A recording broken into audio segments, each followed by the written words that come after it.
Good afternoon, नमस्कार। मैं doctor Ramchandra, assistant professor STRIDE IGNOU, आप सबका professional development programme on implementation NEP 2020 for university and college teachers batch number 14 में स्वागत करता हूं। आज हमारे SP लाइव का टॉपिक है initiative to achieve capable faculty in higher education institutions. आज हमारे सब्जेक्ट एक्सपर्ट हैं professor Madhu Parhar. Professor Parhar is currently the director centre for online learning in IGNOU. Professor Parhar is former director of Commonwealth Education Media Center for Asia, New Delhi, former director of STRIDE. She has over 3 decades of experience in teacher education and open and distance learning. She specialized in education technology and open and distance education and has contributed several articles and research papers in these areas. Madam, आपका स्वागत है। Thank you. Ma'am का session शुरू होने से पहले मैं कुछ आपको इस प्रोग्राम के बारे में जानकारी देना चाहता हूँ। मैं इस 1 घंटे के सेशन के बाद में आपको 2 रिकॉर्डेड वीडियो मिलेंगे 5 बजे तक। वो है प्रोफेसर फारूक कुमार और दूसरा है professor TV cut money, vice chancellor CTU, दोनों के, तो वो ज़रूर सुने। और दूसरा है कि 18, 19 और 20 3 दिन आपको डिस्कशन फॉर्म टेस्ट और MCQ फाइनल टेस्ट जो देने के लिए आपको मौका मिलेगा और उनके कंप्लीट करने के बाद में आपको सर्टिफिकेट जनरेट होगा। तो प्लीज़ आप स्वयं प्लेटफॉर्म पे जाके और अपने यूजर ID से लॉगिन करके और डिस्कशन फॉर्म टेस्ट और MCQ टेस्ट अटेंड करें। और अब मैडम आपका स्वागत है और आप सेशन को शुरू करें। कुछ समय के लिए आपको सेशन शुरू करने के लिए।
Good afternoon, colleagues who all have joined to this last day, that is the 5th day of this NEP PDP program. Thank you so much for coming and participating for the last 4 days. और आज हमारा 5th और आखिरी जो है programme वो है। पिछले 4 दिनों में आपने NEP 2020 के बारे में सीखा। आपने सीखा कि NEP 2020 का इम्प्लीमेंटेशन कैसे हो सकता है। आपने सीखा वर्चुअल लर्निंग। आपने अपना सीखा कि स्किल्स और हायर एजुकेशन कैसे हो सकते हैं। कल आपने सीखा, आपके समक्ष हमारे IGNOU के प्रो वाइस चांसलर थे जिन्होंने बताया कि कौन कौन से रिफॉर्म्स प्रपोज किए गए हैं NEP 2020 में। Today we will be learning a very interesting point और an issue which is very close to each one of us as teachers, that what initiatives to achieve capable faculty in higher education institutions is mentioned in the NEP 2020 document. तो हम teachers के लिए तो ये बहुत ही interesting है और आप सब because you are motivated, and that's why you have joined in large number in this batch of our program, online program.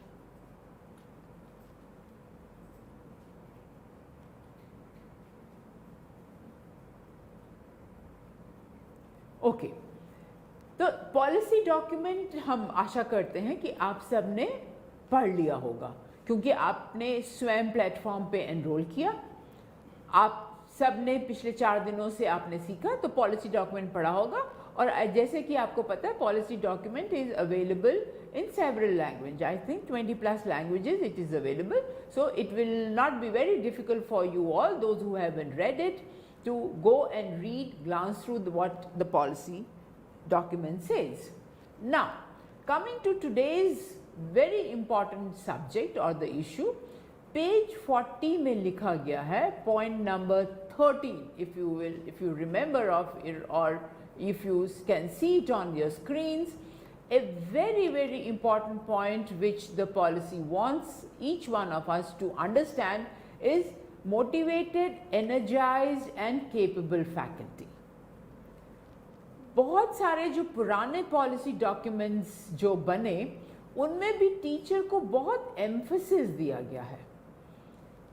इस डॉक्यूमेंट में भी टीचर्स के बारे में बहुत कुछ लिखा गया है, और under section 13 page 40 you all can go and read it in detail, but हम थोड़ा सा इसके बारे में डिस्कस करेंगे।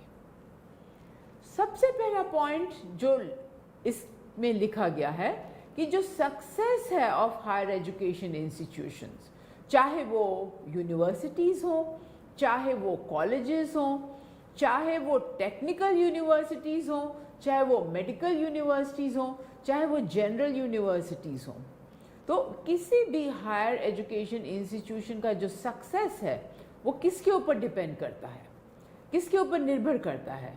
2 बातें कही गई हैं, एक तो क्वालिटी और दूसरा इंगेजमेंट। तो क्वालिटी तो आप सबको पता है कि हमने देखा भी कि जो हम कहते हैं कि सारे IITs, IIMs वो सब क्यों टॉप रैंकिंग में आते हैं, because they are quality institutions. और बहुत सारे कई फॉर्मल विश्वविद्यालय हैं जिनका नाम हम ले सकते हैं, और आप सबको पता है कि वो क्योंकि उनके शायद बच्चे अच्छे नंबर लेके पास होते हैं, उनका इंफ्रास्ट्रक्चर बहुत अच्छा है, उनका पढ़ाई का तरीका बहुत अच्छा है, तो वो क्वालिटी के ऊपर डिपेंड करता है, और इस करके सक्सेसफुल इंस्टीट्यूशंस हैं। दूसरा इंपॉर्टेंट पॉइंट जो सक्सेस बनाता है हायर एजुकेशन इंस्टीट्यूशन का, वो है इंगेजमेंट। इंगेजमेंट मतलब कितना student teacher, student community, teacher community, student and other staff and so on and so fourth, तो उनका इंगेजमेंट पेरेंट्स के साथ इंस्टीट्यूशंस का कैसा है। So that's another important issue, और ये 2 इशू जो हैं, क्वालिटी और engagement, makes an higher education a very successful institution. Now, there are several points mentioned and several initiatives which have been done in the past. जैसा हमने कहा कि past policy documents में भी टीचर को बहुत एम्फेसिस दिया गया है, और इसमें भी बहुत ज़्यादा 2020 डॉक्यूमेंट में टीचर के बारे में बहुत कुछ लिखा गया। सो लेट्स सी कि what the past initiatives the document has talked, and हम सबको उसके बारे में पता भी है। First and foremost is recruitment. आप सबको पता है कि बहुत सिस्टमैटिक रिक्रूटमेंट है हमारा टीचर्स के संदर्भ में, और ये गाइडलाइंस हमको यूजीसी देता है। कई दफ़ा, ज़्यादातर हम यूजीसी को फॉलो करते हैं, पर कई दफ़ा हम अपनी अलग यूनिवर्सिटीज़ जो हैं वो अपना भी फ्रेम कर सकती हैं।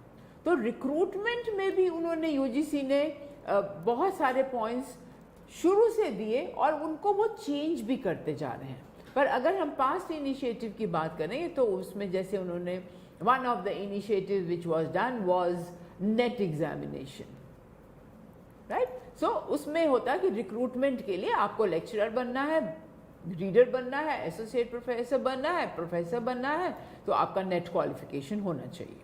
तो रिक्रूटमेंट के बारे में बहुत ज़्यादा काम हुआ और बहुत सारे इनिशिएटिव्स यूजीसी ने लिए, जिसको विश्वविद्यालयों ने और कॉलेजेस ने उसको पूरा फॉलो किया।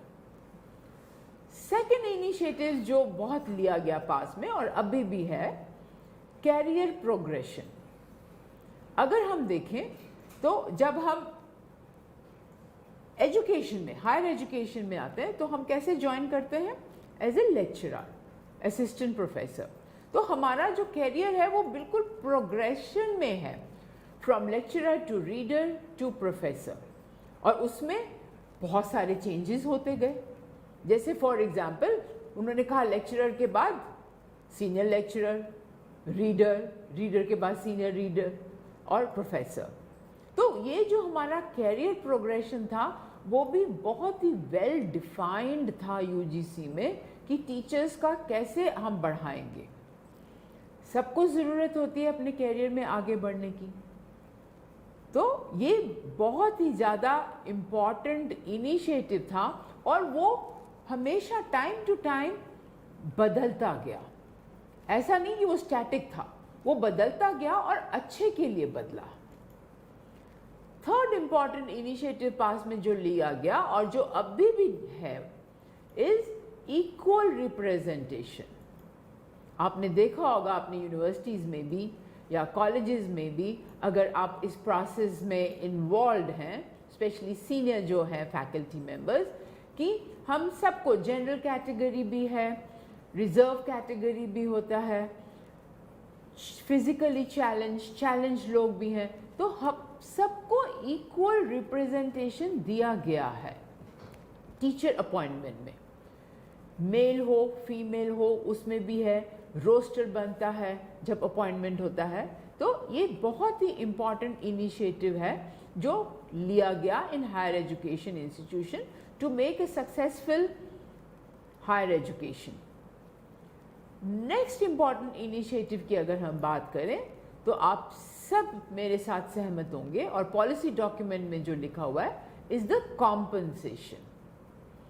हमेशा जो ग्रेडिंग था ना, ग्रेड, किस ग्रेड में लेक्चरर होंगे, किस में रीडर होंगे, किस में प्रोफेसर्स होंगे, वो भी बहुत ही सोच समझ के over a period of time उसको डेवलप किया गया। And it is a very good compensation given by the government, और इफ़ यू से यूजीसी ऑल्सो। तो कॉम्पनसेशन चाहे वो लाइब्रेरी में हो, लाइब्रेरियन हो, चाहे वो लैब अटेंडेंट हो, लैब्स में जहाँ पे साइंस एक्सपेरिमेंट्स होते हैं, या आपके डेमॉन्स्ट्रेटर्स होते हैं कई विश्वविद्यालय में, कई यूनिवर्सिटीज़ में, स्पोर्ट्स कैडर होता है, तो सबका कॉम्पनसेशन जो है बहुत ध्यान में रखा गया। लास्ट पॉइंट पास्ट इनिशिएटिव्स में भी था कि प्रोफेशनल डेवलपमेंट अपॉर्चुनिटीज़ टीचर्स को बहुत मिली। एक एग्जाम्पल तो हम दे दें, पहले आपको याद होगा कि हमारे यहाँ पे इंस्टीट्यूशंस में होता था एकेडमिक स्टाफ कॉलेजेस, जहाँ पे कभी इंडक्शन प्रोग्राम होते थे, कभी रिफ्रेशर प्रोग्राम होते थे।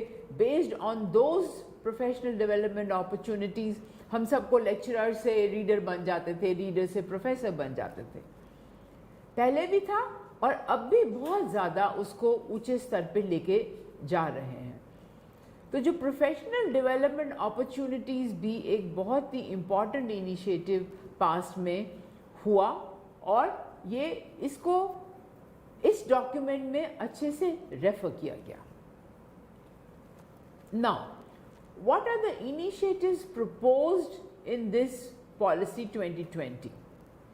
बहुत डायनेमिक होते हैं ना, policies are always very dynamic. तो जो पहले लिखी गई है उससे नेक्स्ट जो पॉलिसी डॉक्यूमेंट है उसमें और ज़्यादा बेहतर होता है। इसमें बहुत अच्छे और दूसरे इनिशिएटिव्स प्रपोज किए गए। First and the foremost initiative जो बहुत ही इफेक्टिव तरीके से 2020 में कहा गया है वो है कि हायर एजुकेशन इंस्टीट्यूशंस में जो है बेसिक इंफ्रास्ट्रक्चर और जो फैसिलिटीज़ है उसको बहुत बढ़ावा मिलना चाहिए। अच्छी भी है पर उसको और बढ़ावा मिलना चाहिए।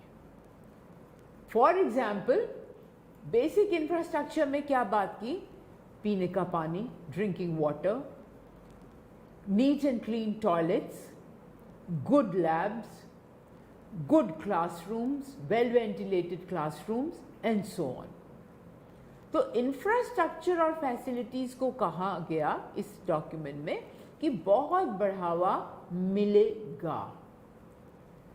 और इससे आपको भी पता है कि आप अपने इंस्टीट्यूशंस में देख लेंगे, यूनिवर्सिटीज़ में देख लेंगे, और अभी कभी बाहर के इंस्टीट्यूशंस में भी देखेंगे, मतलब अपनी स्टेट से अगर बाहर जाएं या कभी पढ़ें तो बहुत सारे हैं हमारे कॉलेजेस, अभी शायद उनका इंफ्रास्ट्रक्चर इतना अच्छा नहीं होगा, पर आजकल तो सबका हो गया है, पर may be toilets are not clean या क्लासरूम्स अभी ठीक नहीं हैं। तो इसमें कहा गया है कि इन सब को बेसिक जो इंफ्रास्ट्रक्चर है वो प्रोवाइड किया जाएगा। जो बहुत इम्पॉर्टेंट और इस में कहा गया है कि जो क्लासरूम्स हैं हमारे, वहाँ पे technology access will be complete. क्योंकि माना डॉक्यूमेंट में कि अभी हमारे क्लासरूम में टेक्नोलॉजी नहीं है। फॉर एग्जाम्पल, आप सबको पता है, हम सबको भी पता है, जो बहुत शायद प्राइवेट यूनिवर्सिटीज़ होंगी या कॉलेजेस होंगे, उसमें क्लासरूम में प्रोजेक्टर होगा। सब में नहीं है स्मार्ट क्लासरूम जिसको हम कहते हैं, पर ज़्यादातर यूनिवर्सिटीज़ में अभी नहीं है। पर वो बहुत ज़रूरी कंपोनेंट है अगर हमने टीचर को एम्पावर करना है, उनको एनर्जाइज करना है, क्योंकि उसमें तो हेडिंग में लिखा था ना कि energised and motivated and capable faculty. तो one of the important points which the policy says कि इसको अगर हमने टीचर को हमने केपेबल बनाना है और केपेबल बनाना है तो हमको उसको एक्सेस देना पड़ेगा टेक्नोलॉजी को। कई हैं यूनिवर्सिटीज़, हम नाम नहीं लेंगे, कि हर क्लास, इवन स्कूल लेवल में भी उनके क्लासरूम्स में कंप्यूटर्स हैं, बच्चों को एक्सेस है, पर वो फीस उसी हिसाब से चार्ज करते हैं। कॉलेजेस में भी हो सकता है, यूनिवर्सिटीज़ में भी हो सकता है, पर सब गवर्नमेंट कॉलेजेस में जो पब्लिक हैं, फंडेड इंस्टीट्यूशंस, उसमें भी ये होना चाहिए। लैपटॉप हो, कंप्यूटर हो, एक प्रोजेक्टर हो, टीचर स्लाइड्स के द्वारा प्रेजेंट करें, टीचर क्लास में यूट्यूब दिखाएं, कुछ वीडियोस दिखाएं, कुछ ऑडियो प्रोग्राम्स प्ले करें। बहुत सारी चीज़ों से टीचर जो है अपना जो करिकुलम है या टीचिंग लर्निंग है उसको इंटीग्रेट कर सकते हैं टेक्नोलॉजी से। सो ये बहुत ज़रूरी है और ये आगे होगा। सारे कॉलेजेस यूनिवर्सिटीज़ में टेक्नोलॉजी को एक्सेस मिलेगा। अभी तो हम क्या कर रहे हैं, हम टीचर्स, चॉक बोर्ड है, चॉक से हम कुछ पॉइंट्स लिखते हैं, पर हम टेक्नोलॉजी नहीं यूज़ करते। So this is going to be the future as proposed in the policy. Next initiative जो प्रपोज्ड है वो है 3 very important points. One is, कहा गया, teachers should have time for interaction with the students. बहुत ज़्यादा important है। अभी अगर आप देखेंगे, हम सब भी टीचर्स हैं, तो हम सबको अपने आप को भी एनालाइज करना चाहिए। कई टीचर्स हैं वो क्लास में इंटरेक्शन नहीं करते हैं। क्लास में जाते हैं, चाहे 45 मिनट की क्लास हो, 40 मिनट की हो, 1 घंटे की हो, पढ़ाया और आ गए। तो क्या हुआ? It is one way communication. पर जो हमारा फ्यूचर में हमको कहा गया कि टीचर को कैसे हम केपेबल बनाएंगे, उसमें कहा कि टीचर के पास टाइम होना चाहिए कि वो स्टूडेंट्स के साथ इंटरैक्ट करें, उनसे वार्तालाप करें, उनसे डिस्कशन करें। जब डिस्कशन करते हैं हम, तो स्टूडेंट्स को भी बहुत सारे आइडियाज़ आते हैं। When student gets ideas which is given to the whole lot of students, तो दूसरे स्टूडेंट्स भी उसको सोचते हैं और उसको इम्प्लीमेंट करते हैं। खाली स्टूडेंट्स ही नहीं, टीचर्स को भी और बहुत सारे आइडियाज़ आते हैं। तो वो एक बहुत अच्छी, जो अगर आप लोगों में से कोई साइंस के टीचर्स हैं तो वो कहते हैं कि जो ब्रेन न्यूरॉन्स हैं ना हमारे पास, हम कैसे सीखते हैं, ब्रेन बेस्ड लर्निंग उसको हम कहते हैं, कि जब वो ब्रेन न्यूरॉन्स जो हैं हमारे पास, they are millions of brain neurons in our brain, तो वो जब एक दूसरे का इंफॉर्मेशन जब पास होती है तो वो जब वो न्यूरॉन्स एक दूसरे के साथ टकराते हैं, मैं सिंपल भाषा में बोल रही हूँ, जब टकराते हैं तो वो इंफॉर्मेशन जो है वो ट्रांसमिट होती है from one neuron to another और immediately we start learning. So अगर टाइम फॉर इंटरेक्शन अगर हम देंगे वहाँ पे तो it will be very very good for the students. Second important point जो डॉक्यूमेंट में कहा गया है कि how will you make capable faculties or energized faculty, that each one of us as teachers we should conduct research। तो ये बात तो आप लोग सब मानेंगे, हम भी मानते हैं कि हम जो रिसर्च है हमारा वो इतना ज़्यादा अभी अप टू द मार्क नहीं है। रादर रिसर्च भी देखो दो तरह का होता है, एक तो कहा कि हमने पीएचडी स्टूडेंट्स ले लिए, तो पीएचडी स्टूडेंट्स में तो वो स्टूडेंट रिसर्च कर रहा है, हम तो गाइड कर रहे हैं, पर एक जो रिसर्च है दूसरा कि I as a teacher must do some research activity in my own field, that's important. तो अगर आप देखेंगे हम कहते हैं ना आईआईटीज की कितनी अच्छी, एनआईआरएफ रैंकिंग में सबसे ज़्यादा आईआईटीज टॉप रैंक में आते हैं, या आईआईएस जो है Indian Institute of Science Bangalore में जो है वो उसमें टॉप में आता है। Why? Because the teachers they do research work, they themselves do the research.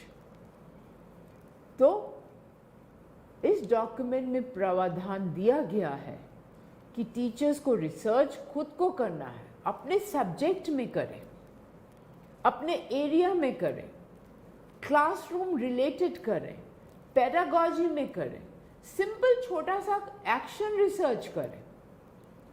This is very very important for all of us. PhD students को तो रिसर्च करवाएं, उसके साथ साथ हम खुद अपना रिसर्च करें, विच दे ऑल्सो फील, जिन्होंने पॉलिसी बनाया, फ्रेम किया, कि हमारा research is a weak point. Third important point जो कहा गया है वो ये है कि जो यूनिवर्सिटी एक्टिविटीज़ हैं उसको और इन्हांस किया जाए, and teachers should take part in those university activities. अगर आप देखेंगे, मैं अपनी यूनिवर्सिटी का ही अगर एग्जाम्पल दूँ, अभी 21 को हम योगा डे मनाएंगे, हम अपना फाउंडेशन डे मनाते हैं, हम अपना, हमारे जो फाउंडर वाइस चांसलर थे हम उनका वो G Ram Reddy lecture memorial करते हैं, हम बहुत सारे कार्यक्रम करते हैं जिसमें all of us we teachers we participate. तो उसमें क्या है कि there is a feeling of belongingness, कि आप अपने विश्वविद्यालय से जुड़े हुए हैं। खाली विश्वविद्यालय से नहीं जुड़े हुए, आप अपने कोलीग्स जो हैं, फेलो टीचर्स हैं, आप उनके साथ भी जुड़े हुए हैं। तो ये जो एक्टिविटीज़ हैं, स्पोर्ट्स एक्टिविटीज़ आप सबको पता है आपकी यूनिवर्सिटीज़ में होता होगा, बहुत ज़्यादा होती हैं। को करिकुलर एक्टिविटीज़, तो उसमें ये कहा है कि टीचर्स को उसमें बढ़ चढ़ के पार्टिसिपेट करना चाहिए, and then teachers will become more capable or they will become more energized. That's another very important point which the document talks about. Next, very important initiative जो कहा गया है कि teachers should have freedom to design own curriculum. अब आप लोग कहेंगे कि हम अपना करिकुलम कैसे डिज़ाइन कर देते हैं, हमको तो यूनिवर्सिटी देती है या कॉलेज देता है, या we follow the UGC curriculum. This is a very important point. आप अगर पूरा पढ़ेंगे ये वाला पॉलिसी, उसमें कहा गया है कि करिकुलम कैसा होना चाहिए, होलिस्टिक होना चाहिए, मल्टी डिसिप्लिनरी होना चाहिए। तो उसमें क्या है, उसमें उन्होंने कहा है कि आप अपना जो डिज़ाइन कर सकते हैं अपना करिकुलम अपने आप करें, और बीच में हमसे बात भी हुई थी कि क्या हम अपने कार्यक्रम में स्किल्स को इंटीग्रेट कर दें। Very very important. जैसे अगर हमने कहा कि हम BCA कर रहे हैं या MCA कर रहे हैं, क्या हम प्रॉब्लम सॉल्विंग स्किल्स जो हमारी हम कहते हैं 21st सेंचुरी स्किल्स हैं, can we integrate that into our curriculum? Teacher के हाथ में होना चाहिए, but within the universities framework. ये बहुत ज़्यादा इम्पॉर्टेंट बात कही गई है कि आप अपना खुद का curriculum, one should have the freedom to design your own curriculum. Teachers को इतनी ज़्यादा मिलनी चाहिए, बट अगेन बार बार कहा गया है कि within the curriculum framework और within the framework of the university. ये नहीं कि आप यूनिवर्सिटी की जो विजन है, उसका मिशन है या उसकी जो वैल्यूज हैं, आप उसको छोड़ के कुछ और करें। सेकेंड पॉइंट कि you can conduct innovative teaching and research. Research की तो हमने बात की अभी, पर इनोवेटिव टीचिंग लर्निंग प्रोसेस कैसे करेंगे आप? This is very very desirable, which is expected out of us, we all teachers. Generally हमने क्या देखा है हायर एजुकेशन इंस्टीट्यूशन में, वही लेक्चर मेथड हम इस्तेमाल कर रहे हैं। मे बी जो साइंस सब्जेक्ट्स हैं या टेक्निकल सब्जेक्ट्स हैं या मेडिकल सब्जेक्ट्स हैं या कुछ और जो रिलेटेड होंगे सब्जेक्ट्स, उसमें शायद प्रैक्टिकल्स होगा, लैब वर्क होगा, फील्ड वर्क होगा, जैसे सोशल वर्क है। पर हमारे जो जनरल लिबरल आर्ट्स जो हमारे हैं कोर्सेज, प्रोग्राम्स, उसमें हम कोई टीचिंग में इनोवेशन नहीं करते हैं। तो ये जो बात कही गई है कि वी द टीचर्स, हमको अलाउ करेगा ये डॉक्यूमेंट कि हम इनोवेटिव टीचिंग करें। कैसे करें? कोई आपको मना नहीं करेगा। फॉर एग्जाम्पल, अगर हम कहेंगे कि आप कोलैबोरेटिव टीचिंग स्ट्रैटेजी को यू अडॉप्ट दैट, कोई हमको मना नहीं करेगा, we as the teachers, that we start using flipped classroom as a pedagogy, new pedagogy. आशा करती हूँ कि आप सब ने सुना होगा कि व्हाट इज फ्लिप्ड लर्निंग और what is flipped classroom and so on, blended learning, ये सब आपने सुना होगा क्योंकि डॉक्यूमेंट में इन सब की बात की गई है। कोई हमको एक्चुअली मना नहीं करता कि हम इनोवेटिव टीचिंग या एक्सपेरिमेंट क्लासरूम में ना करें। फॉर एग्जाम्पल, फ्लिप्ड क्लासरूम, अगर हम टीचर्स अगर एक क्या कहें उसको कि कॉन्सेप्ट या एक लेसन या एक यूनिट भी डिफरेंट तरीके से, डिफरेंट टीचिंग स्ट्रैटेजी से अगर हम करते हैं तो वो एक एक्सपेरिमेंट होगा। उसको आप देख सकते हैं कि स्टूडेंट्स जो लेक्चर मेथड सिंपल है उससे बेहतर सीख रहे हैं कि जो आपने नई इनोवेटिव जो टीचिंग आपने अडॉप्ट की उससे ज़्यादा बेहतर सीख रहे हैं।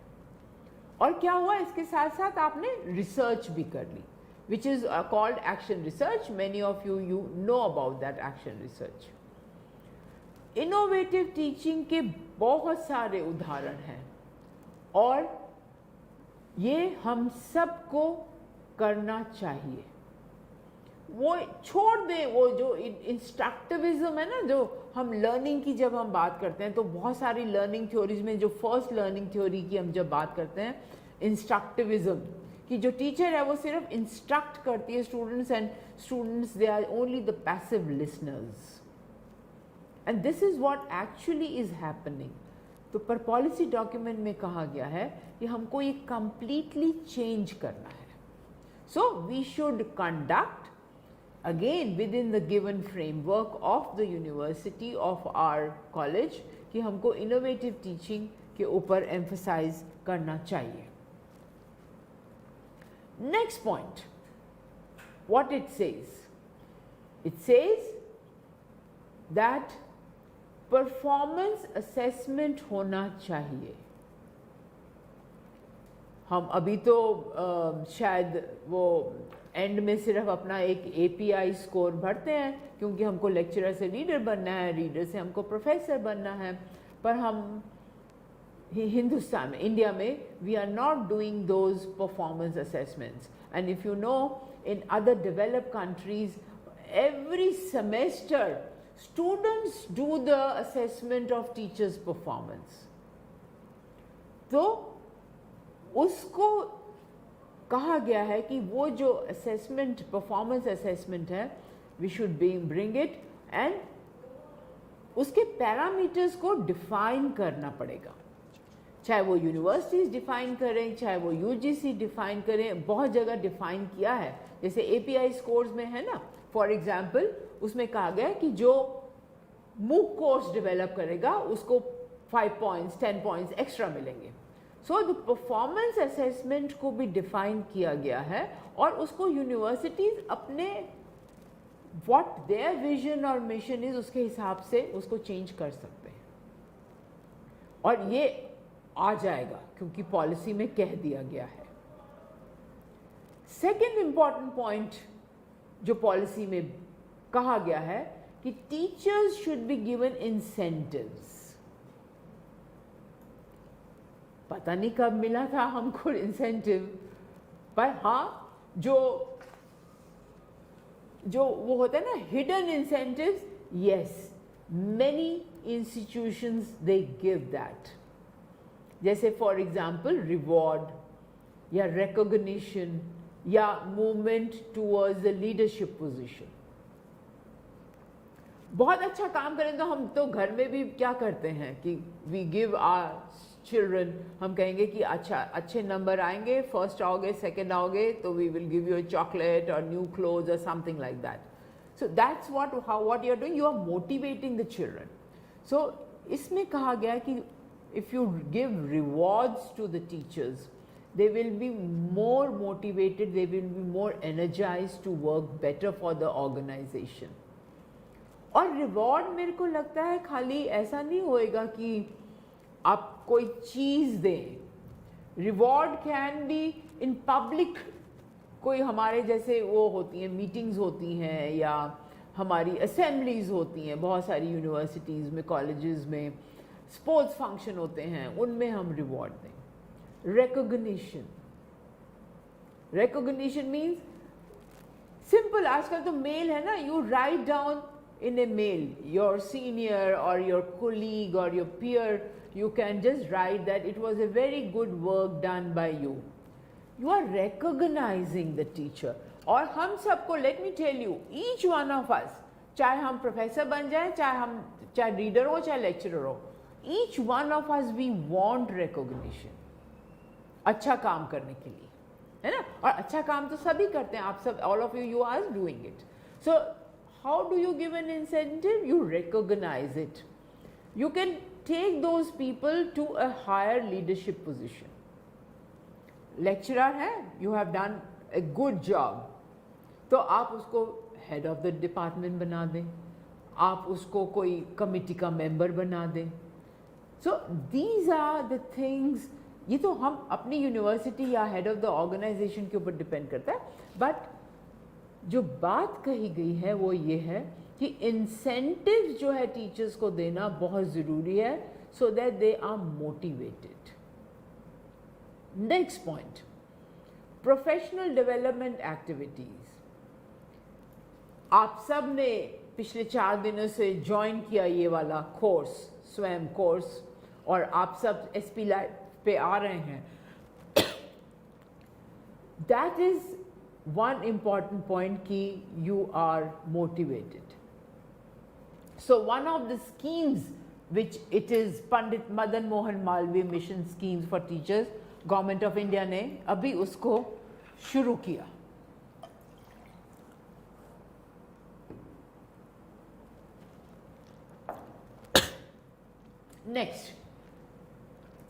next point जो शायद फर्स्ट डे भी आप लोगों ने सीखा, वो था इंस्टीट्यूशनल डेवलपमेंट प्लान्स बनाना. इंस्टीट्यूशनल डेवलपमेंट प्लान्स बहुत ही ज़्यादा ज़रूरी है हर एक यूनिवर्सिटी, हर एक कॉलेज के लिए. और शायद आप लोगों में से बहुत सारे इंस्टीट्यूशंस ने बना भी लिया होगा। एक होता है institution development plan, you make a long term plan, next 5 years. Some institutions make it for 1 year. Some people make it for 6 months. But planning is very important कि मैं फॉर एग्जाम्पल इग्नो को आज से 1 साल के बाद कैसे देखती हूँ, क्या होना चाहिए, what reforms should be there that we develop, we excel. Similarly, there are many parameters. आपको सबको पता होगा इसके बारे में कि कैसे डेवलपमेंट प्लान्स बनते हैं. All of you should do read it. तो एक क्या हो सकता है कि आपके इंस्टीट्यूशन का प्लान बन सकता है, एक हो सकता है आपके अपने खुद डिपार्टमेंट का हो सकता है, चाहे केमिस्ट्री डिपार्टमेंट हो, फिजिक्स डिपार्टमेंट हो, ज्योग्राफी डिपार्टमेंट हो, आप अपना उसका प्लान बना लें. तो इस प्रकार डेवलपमेंट प्लान जब बनाएंगे तो ईच टीचर इज इन्वॉल्व उसमें. Point which I want to emphasise is कि जब टीचर का इन्वॉल्वमेंट होगा ना, तब जो एम्पावरमेंट है, इन्वॉल्वमेंट, एंगेजमेंट है, that will be very good. That will make an institution excellent. यहां से नेक्स्ट पॉइंट पे अगर हम जाएं, what is mentioned, what are the various initiatives. Next, it says that there should be emphasis on institutional leadership. Very important point which this policy document talks about. क्यों leader? Universities में तो होते हैं ना, like vice chancellors, pro vice chancellors, even your heads of the departments, जिनको आप dean भी कहते हैं, आप, और उसके बाद चाहे स्कूल का डीन हो, हेड हो, या फिर डिपार्टमेंट का हेड हो, दोज आर ऑल लीडर्स. और क्लासरूम में you as a teacher you are a leader. We all of us we are leaders. It's not only कि बाकी जो हेड ऑफ द डिपार्टमेंट या डीन है वही लीडर होगा. We the teachers also, all of you are also leaders. तो इसमें कहा गया है डॉक्यूमेंट में कि इंस्टीट्यूशनल लीडरशिप के ऊपर बहुत एम्फसाइज किया. कैसे करेंगे, विजन कैसे बनाएंगे, कैसे मिशन होगा उसका इंस्टीट्यूशन का, what are your core values of your institution. Second point is culture of excellence. Unless and until हम सबको ये वो एहसास हो या हम सबको पता हो कि my institution should be excellent, that's what the emphasis is. इसमें मैं अगर डे टू डे लाइफ से अगर मैं एग्जांपल दूं, और मैं अपने दिल्ली का एग्जांपल दूं, तो हमारे यहाँ दिल्ली में मेट्रो शुरू हुआ, absolutely neat and clean. Time पे मेट्रो चलती है, कोई वहां पे गंद नहीं करता. सो क्या हुआ, शुरू से कल्चर बन गया. तो we the teachers also have to see कि हम इंस्टीट्यूशन में कल्चर डेवलप करें so that we are called excellent. और many times I will again not say कि भी आपकी यूनिवर्सिटीज में होगा, क्यों NIRF रैंकिंग में और इंटरनेशनल टाइम्स में रैंकिंग में IITs या IIMs क्यों आते हैं? क्योंकि वहां पे कल्चर बन जाता है. टाइम पे आना, डिसिप्लिन, टीचर टाइम पे आएंगे, head of the organisation time पे आएंगे, स्टूडेंट अपने आप फिर टाइम पे आएंगे, उनकी शायद क्लासेस होती होंगी, दूसरा एडमिनिस्ट्रेटिव स्टाफ जो है वो भी टाइम पे आएगा. सो एक कल्चर जो है इज वेरी वेरी इंपॉर्टेंट. हमने इंसेंटिवाइज इनोवेटिव टीचिंग के बारे में डिस्कस कर लिया. द नेक्स्ट पॉइंट जो इसमें एम्फसिस है इज द कम्युनिटी आउटरीच.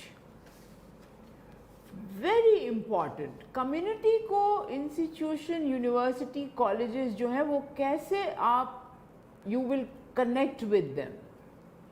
अभी अगर आप देखेंगे there is a complete disconnect with the parents. School में तो जरूर पेरेंट्स टीचर मीटिंग होती है ना, हम सब जाते भी हैं वहाँ पे अपने बच्चों का पेरेंट्स टीचर मीटिंग में, पर हायर एजुकेशन इंस्टीट्यूशंस में नहीं है वो बात. अदर ऑल्सो थिंग्स कि स्पोर्ट्स प्रोग्राम है, कल्चरल प्रोग्राम है, उसमें क्या होगा, सिर्फ स्टूडेंट्स पार्टिसिपेट करेंगे but parents are not invited.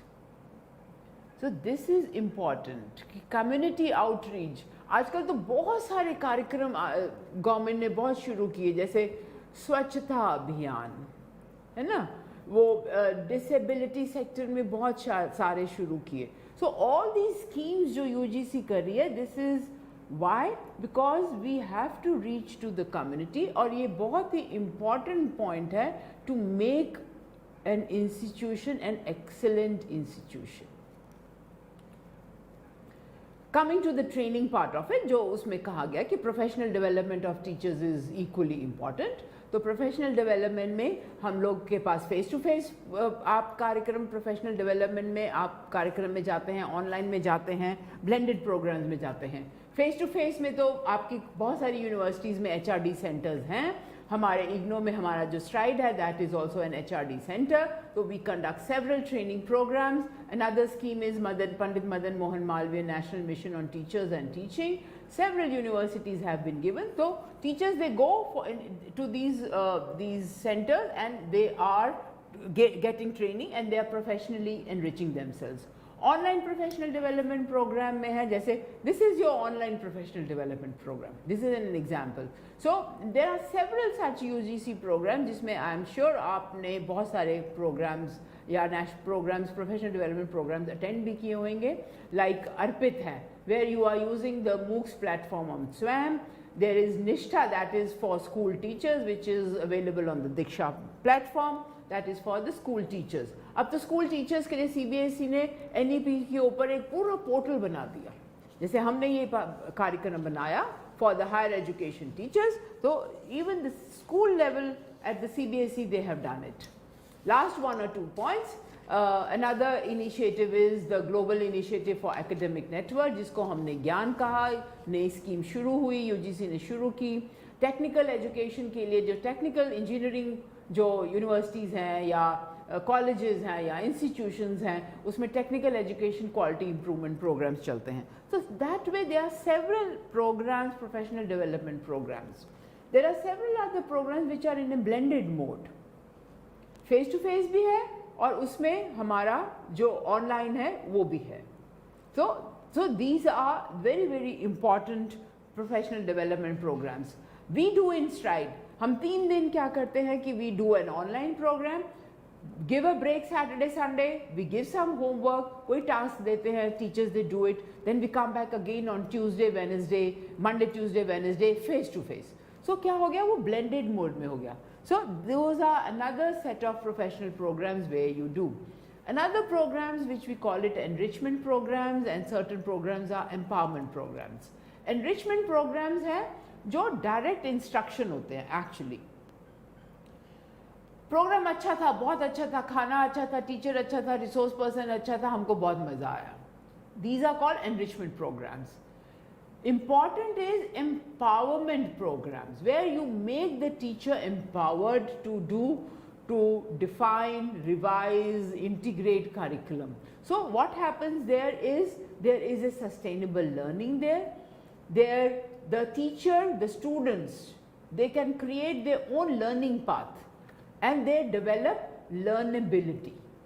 Learnability means सीखने की क्षमता, learn and ability. So learnability is a very very important new terminologies जो हम बात कर रहे हैं कि सीखने की क्षमता, develop learnability when you are giving empowerment programs. There are certain skills which are used like understanding technology. जो ये कार्यक्रम जो ये empowerment programs है ना, उसमें कौन कौन सी skills सिखाई जाती है.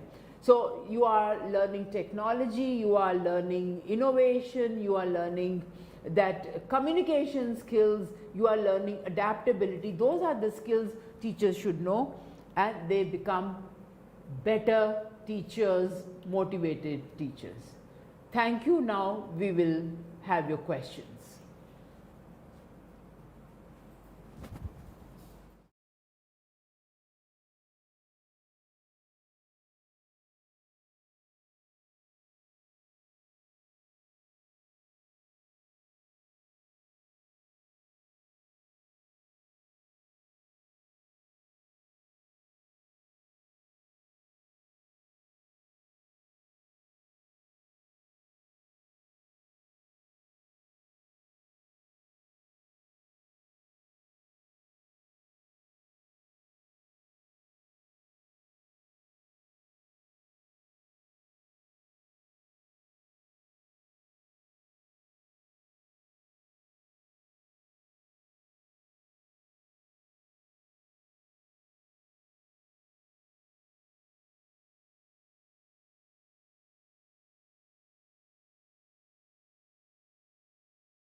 एक बार पुनः आप सबका स्वागत है।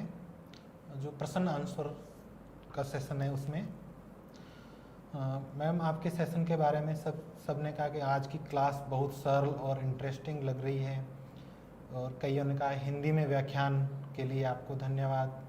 कई लोगों ने कहा कि आवाज़ अच्छी होने के कारण टेक्निकल टीम को धन्यवाद। कुछ ने कहा है कि रिसर्च ओरिएंटेड टॉपिक था, इंटरेस्टिंग टॉपिक था। और कुछ क्वेश्चंस आए हैं, उसमें सबसे ज़्यादा जो क्वेश्चंस आए हैं जो कॉलेज और यूनिवर्सिटी टीचर्स कह रहे हैं कि हम लोगों के पास पेपर वर्क ज़्यादा होता है और एडमिन के वर्क ज़्यादा होता है, लेकिन हमको समय नहीं मिलता है रिसर्च के लिए, तो हम क्या करें? देखो, मैं बहुत ज़्यादा स्ट्रेट और सिंपल और ऑनेस्ट जवाब दूंगी। एडमिनिस्ट्रेटिव वर्क जो है ना, अभी गवर्नमेंट ने कहा है बिल्कुल कम कर देंगे, पॉइंट नंबर 1। पॉइंट नंबर 2, जो हम भी टीचर्स, तो एडमिनिस्ट्रेटिव वर्क के साथ साथ वो स्किल्स है, वो बहुत इंपॉर्टेंट स्किल्स है जो हम सबको आनी चाहिए।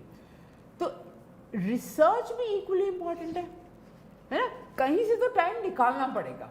तो हम जो बात करते हैं ना, टाइम मैनेजमेंट की बात करते हैं। टाइम तो हम सबके पास, और ये बहुत ही मेरा इंपॉर्टेंट इंटरेस्टिंग टॉपिक है, मैं तो हमेशा इस पर सेशन भी करती हूँ हमारे इसमें स्लाइड में, कि how do you manage your time. हम सबके पास 24 घंटे हैं। उन 24 घंटों में हम सबको सारे काम करने हैं, पर क्या होता है, प्रायोरिटी क्या हो जाती है हम सबकी, कि हम सबके पास जो दूसरे काम होंगे ना उनकी प्रायोरिटीज हो जाएगी, पर जो प्रोफेशन की प्रायोरिटी है ना वो हमारी कम हो जाती है।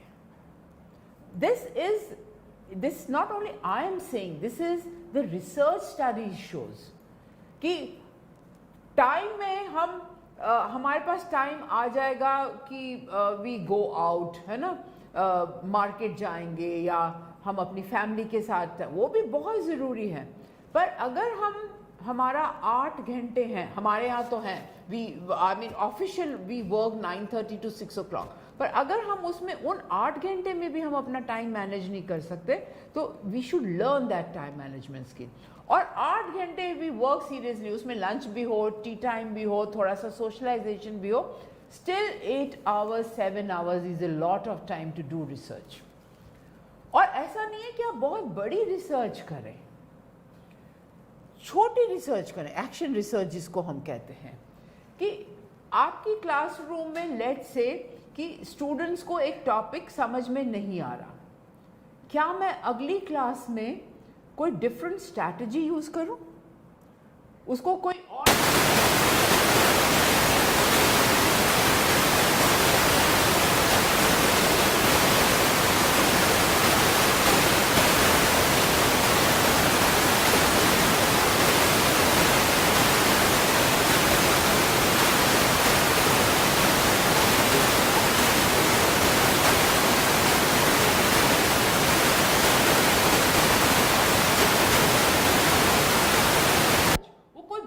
रिसर्च की जरूरत नहीं है कि आपको एक्सटर्नल फंडिंग चाहिए। एक्सटर्नल फंडिंग मिल जाए बहुत अच्छी बात है, आपकी यूनिवर्सिटी आपको फंड कर दे बहुत अच्छी बात है, पर ये जो छोटी छोटी रिसर्च भी है, दैट्स वेरी वेरी इंपॉर्टेंट। छोटे, अगर let's say if we have a class of 40 people, उसमें यू कैन आइडेंटिफाई कि 10 बच्चे को नहीं समझ में आ रहा, can you take up that? So and for the next class you will be ready, or the next session you will be ready.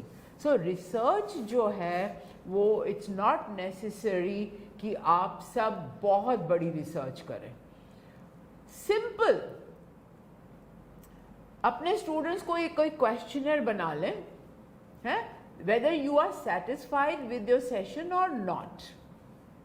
आज सपोज आज की क्लास के बाद मैं एक गूगल फॉर्म बनाऊं और मैं आप सबको पोस्ट कर दूं, होगी ना रिसर्च कि भाई आपको इसमें क्या अच्छा लगा, क्या कमियां थी, या कैसे इसको इम्प्रूव किया जा सकता, सब कुछ होना चाहिए। So these small topics or small research you can do it, which does not require lot of money. और टाइम तो निकालना पड़ेगा। Time management is a very very important part. हम सब, आखिरी बारी कहूँगी, हम सब बाकी कामों के लिए टाइम निकाल लेते हैं, पर जब हमारा प्रोफेशन का काम होता है तो उसमें हम थोड़ा सा पीछे हट जाते हैं।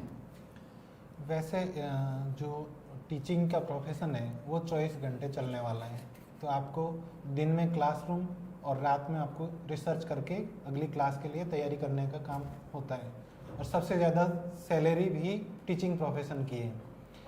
मैम एक जो क्वेश्चन आया, how we improve classroom teaching in rural area colleges.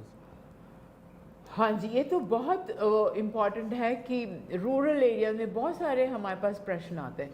तो देखिए, to be very straight honest, कोई एक सोल्यूशन नहीं है उसका कि रूरल एरियाज में एक कोई सोल्यूशन होगा। It all depends various levels of the students, है ना। हम ये नहीं कह सकते एक्चुअली कि हमारे पास जो रूरल एरियाज में उनके बच्चों की इंटेलिजेंस कम है। No, not at all, they are equally intelligent what we get it from the urban area. Second है, yes, maybe I can understand the environment is different. The resources जो हैं उनको मिले हुए जो हैं वो those are different less in rural areas than in an urban area. हाँ, अर्बन एरिया में दिल्ली में मैं टॉप एंड स्कूल की अगर बात करूं, और एक मैं कहूँगी कि उड़ीसा में बालासोर में सपोज एक रूरल एरिया की मैं बात करूं, तो वहाँ पे रिसोर्सेज कम होंगे बच्चों के पास, तो जो एनवायरनमेंट होता है वो डिफरेंट होता है। This is the responsibility of the teacher कि within the given resources हम उनको कैसे अपग्रेड करें। रूरल में जो है, अगर आप और देखेंगे हम सेम मेथडोलॉजी हम इस्तेमाल करते हैं मतलब आए लेक्चर दिए चले गए teachers, but even in rural areas can we use different methodology. Can we take the student out of the classroom? Rural areas में तो और अच्छा हो जाता है कि not for all subjects, for all discipline और फॉर ऑल कॉन्सेप्ट्स, पर हाँ कुछ जो हमने अगर कॉन्सेप्ट सिखाने हैं या तो हम उनको फील्ड वर्क में ले गए या बाहर ले गए, या स्टूडेंट्स को ही कहा कि वो कुछ एक अपना लिखें किसी चीज़ के ऊपर। टीचर को बहुत मेहनत करनी पड़ेगी, let me tell you, for all these things. जब कंप्यूटर आया था ना, आपको भी पता है, सबको पता है, जब कंप्यूटर आया में तो सब टीचर्स डर गए कि कंप्यूटर आ गया, हमारी नौकरी चली जाएगी अब, है। पर ऐसा कुछ नहीं हुआ। टीचर को एफर्ट, और टीचर भी है, अभी भी है टीचर, और कंप्यूटर्स भी है, टेक्नोलॉजी बढ़ती भी जा रही है। टीचर को उसमें क्या करना पड़ेगा? एफर्ट करना पड़ेगा टू आइडेंटिफाई कि कौन सा वीडियो बेस्ट है, कौन सा स्टूडेंट्स को मैं ये कहूँ ये वीडियो है, आप देख के आए और कल हम डिस्कस करेंगे। रूरल एरिया में हो सकता है घर में कंप्यूटर ना हो, पर मोबाइल फोन तो है ना आजकल, सब बच्चों के पास मोबाइल, सब जगह पहुंच गया, गांव में भी पहुंच गया। तो बेसिकली मैं उसमें बिलीव नहीं करती हूँ कि रूरल एरिया अर्बन। यस, एक बात तो है कि रिसोर्सेज शायद रूरल एरियाज में कम हो जाएं, पर आजकल तो रिसोर्सेज इंटरनेट पे तो सब कुछ मिल जाता है। एक अगला क्वेश्चन है, is there any proposal from UGC for upgrading poorly developed colleges? जहाँ तक मेरे को पता है इंफ्रास्ट्रक्चर बिल्डिंग के लिए यूजीसी ग्रांट देता है। कितनी देता है, you have to find it out, that I am not too sure, but yes definitely infrastructure development के लिए ग्रांट मिलती है। It's also from, I think, from the state government and also from UGC.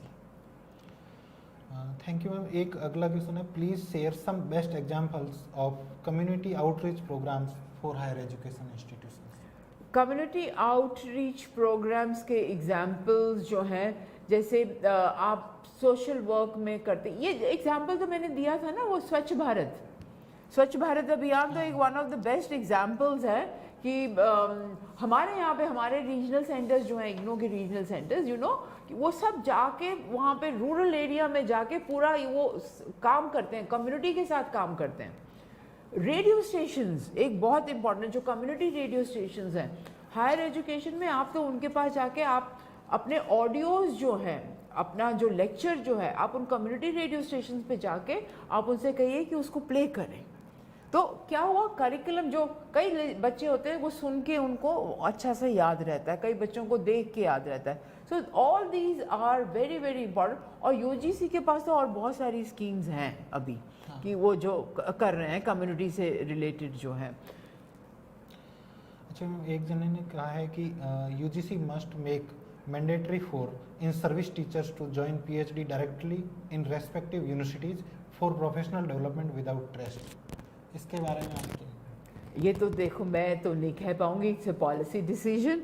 So yes, the government is reforming a lot of things.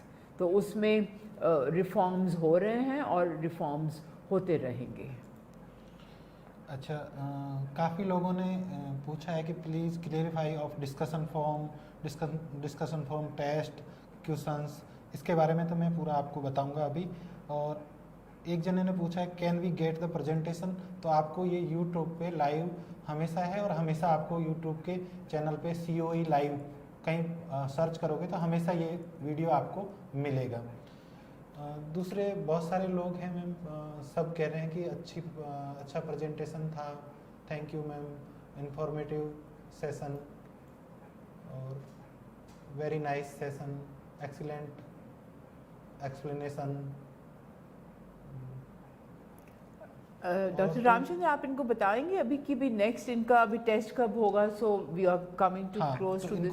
Discussion forum और MCQ test जो final आपको certificate के लिए हैं उसके बारे में स्पष्ट बता दूं, हम पर डे मेल करते हैं 18, 19 और 20, 3 दिन आपको जो टेस्ट डिस्कशन फॉर्म टेस्ट है और MCQ टेस्ट है. डिस्कशन फॉर्म टेस्ट में 15 क्वेश्चन है और MCQ टेस्ट जो फाइनल टेस्ट है उसमें 35 क्वेश्चन है, वो सारे आपको अटेंड करने हैं. उसके लिए अभी हमने ओपन नहीं किया है टेस्ट. 18 को हम मॉर्निंग में आपका टेस्ट ओपन कर देंगे और उसके लिए गाइडलाइन भी हम आपको जो मेल आएगा उसमें आपके गाइडलाइन पूरी भेज देंगे. उन दोनों में आपको स्वयं में जब लॉगिन करोगे तो लॉगिन करके जो अपना प्लेटफॉर्म ओपन होगा उसमें सबसे नीचे आप जाओगे, लेफ्ट साइड में सबसे नीचे जहाँ पे आपको वीडियो मॉडल वगैरह सारे मिलेंगे, उसके नीचे आप जाओगे तो वहाँ पे आपको डिस्कशन फॉर्म टेस्ट लिखा हुआ होगा, उस पर क्लिक करोगे और उसके नीचे एक और ओपन होगी लिंक, उस पर क्लिक करोगे तब आपका डिस्कशन फॉर्म टेस्ट ओपन हो जाएगा. आपको पूरा सबमिट करना है, एक बार में आप सबमिट कर दोगे तो वापस आप नहीं कर पाओगे. और उसके बाद में फाइनल टेस्ट, उस डिस्कशन फॉर्म टेस्ट के नीचे फाइनल टेस्ट है, तो उसको भी आप एक बार में ही पूरा अटेंड कर लें. टाइम लिमिट आपकी नहीं है, आप रेगुलर ओपन करके और उसको आराम से तसल्ली से कर सकते हो. लेकिन आप जब दोनों टेस्ट अटेंड करोगे तभी आपको सर्टिफिकेट मिलेगा और सर्टिफिकेट उन्हीं के आधार पे बनेगा. डिस्कशन फॉर्म के और जो फाइनल टेस्ट है दोनों का जो परसेंटेज है 30 और 70 का रेशियो है, उसके हिसाब से आपको मिलेगा. और सारा जो टेस्ट होगा आपका, वो जो आपको जितने वीडियो जो दिए हुए हैं लिंक में उनमें, और जो मॉड्यूल 4 मॉड्यूल और 14 यूनिट है उसी में से आपको दिया जाएगा. और मॉड्यूल हिंदी और इंग्लिश दोनों लैंग्वेज में है और आपके जो टेस्ट के क्वेश्चन है वो भी हिंदी और इंग्लिश दोनों लैंग्वेजेज में है. तो आप उनको कृपया कंप्लीट करें. 18, 19, 20 3 दिन आपको मिलेंगे, 18 जून से लेके 20 जून तक. तो 3 दिन में आप डिस्कशन फॉर्म और फाइनल टेस्ट अटेंड करें. और अभी इस सेशन को ख़त्म होने के तुरंत बाद में 4 बजे आपको 2 रिकॉर्डेड वीडियो भी सुनने को मिलेंगे, वो आप सुने और ज्ञान प्राप्त करें. मैम आपका बहुत बहुत धन्यवाद. आपका सेशन बहुत इंटरेस्टिंग था. सभी ने लिखा कि सरल भाषा में, हिंदी भाषा में अच्छा लगा. सब ने कहा कि ये अभी आज की ज़रूरत है सबसे ज़्यादा. लेकिन सभी ने प्रॉब्लम ये बताई कि हमें कॉलेज और यूनिवर्सिटी में आजकल एग्ज़ाम पेपर रेडी करो, मॉडरेशन करो, एग्ज़ाम की तैयारियां करो और फाइल लॉ में इन्हीं में उलझे रहते हैं. रिसर्च के लिए समय नहीं मिलता है. तो आपने बताया कि रिसर्च के लिए समय आपको निकालना पड़ेगा. Thank you ma'am. Thank you, all the best. Exam अपना अच्छा करें, एग्ज़ाम के बेस के ऊपर आपको सर्टिफिकेट मिलेगा. All the best.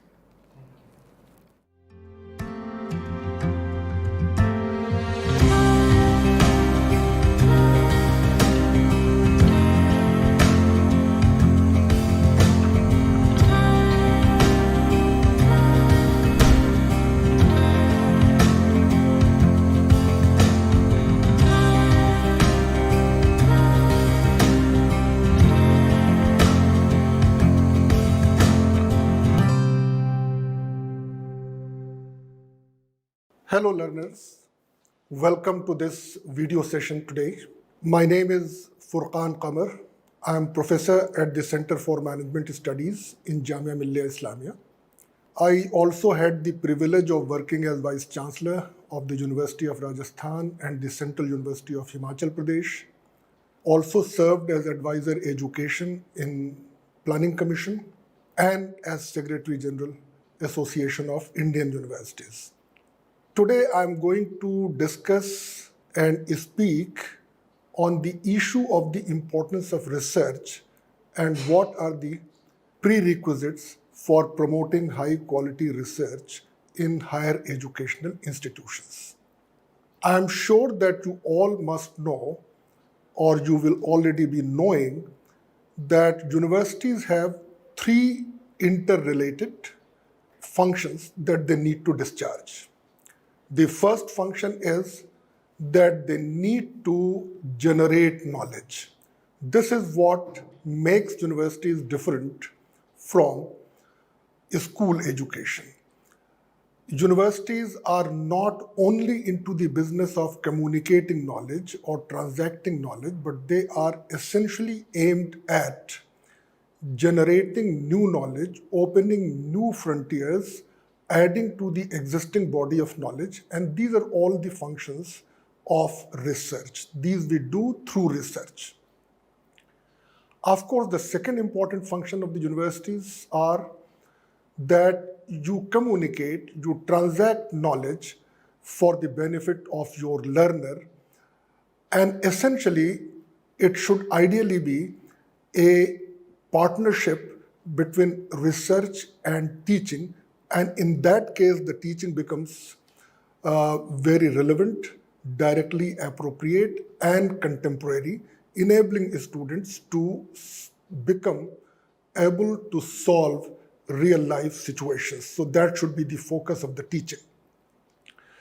The third dimension of the research is that whatever universities do, either through research or by preparing students through their teaching abilities, the universities should be able to contribute for the general development, social and economic development of the communities nearby, and also for the larger good of the whole nation and of the world as a whole. So thus teaching, research and extension or community engagements are important component of higher education.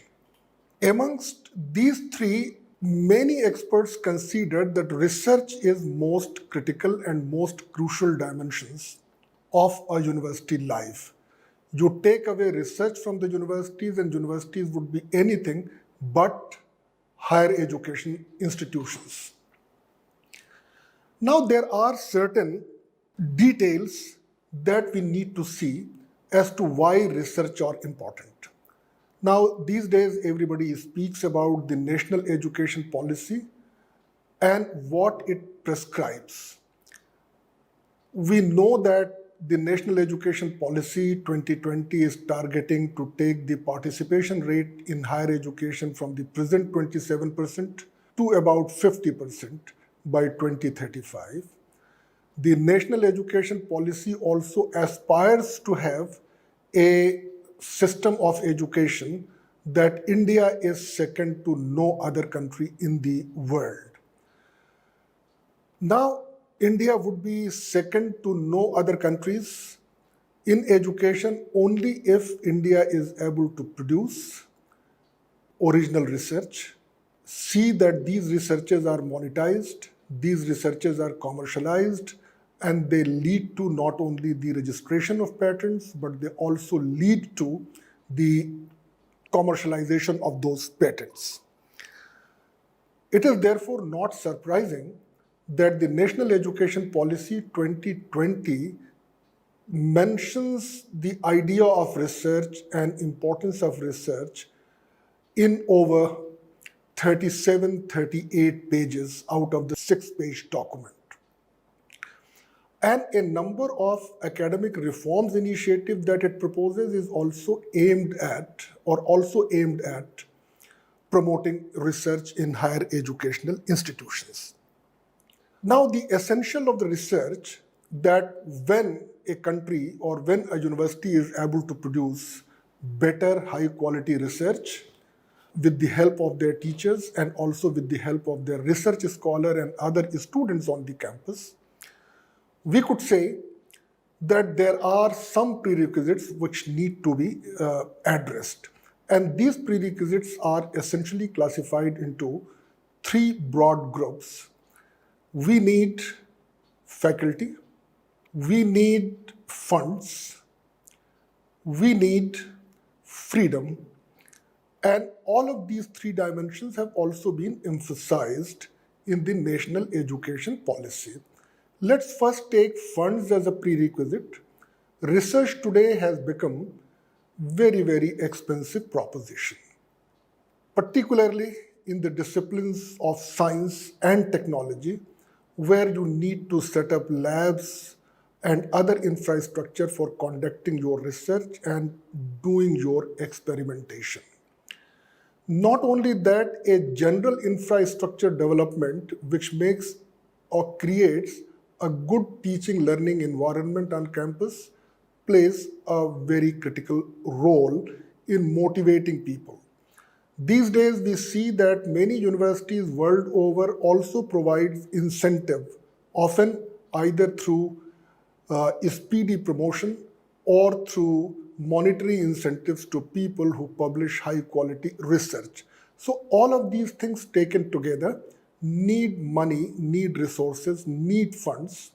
And the national education policy talks about the creation of a national research foundation. The idea of the National Research Foundation as given in the national education policy is that it will provide access to funding for research on a competitive basis.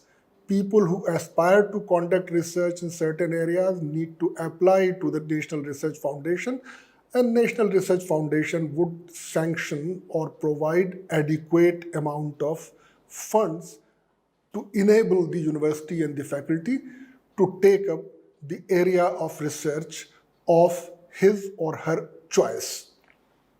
The policy, in fact, makes sure that this National Research Foundation will provide funds over and above the funds which are already provided by many other existing institutions like the University Grants Commission for General Higher Education, the DST, DBT, and CSIR for scientific research, or by any other funding agency that exists at the moment. They will continue to provide funds, but over and above, this National Research Foundation would provide additional funds.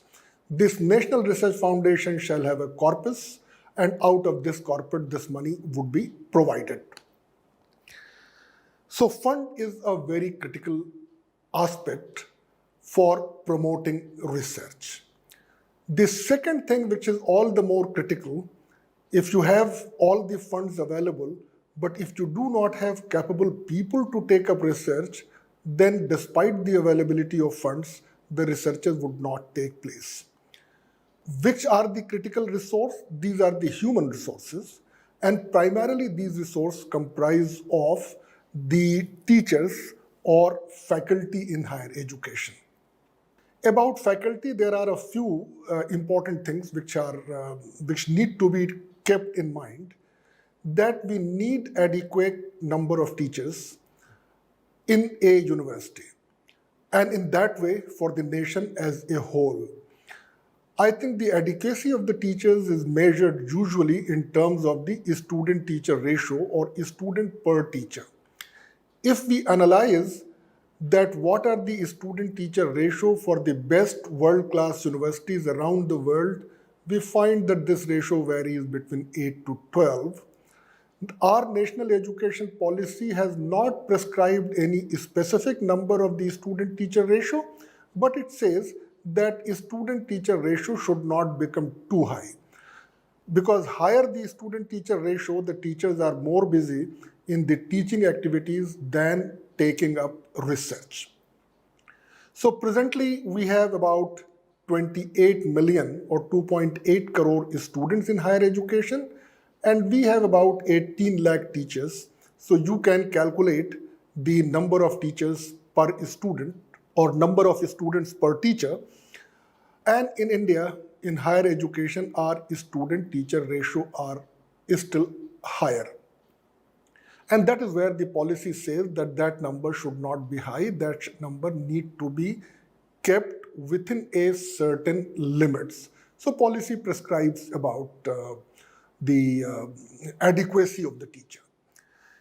In addition to the adequacy of the teacher, what is critical is the quality of the teacher.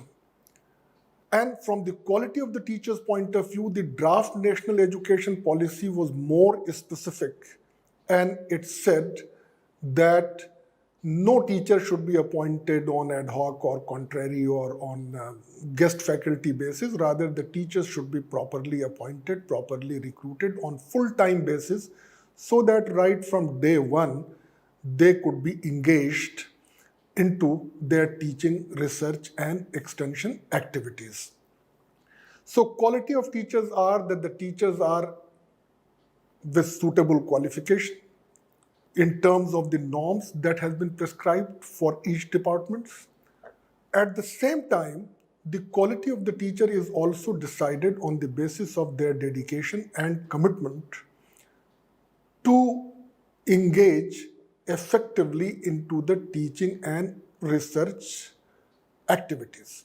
So the focus should be on attracting the best talent that is available.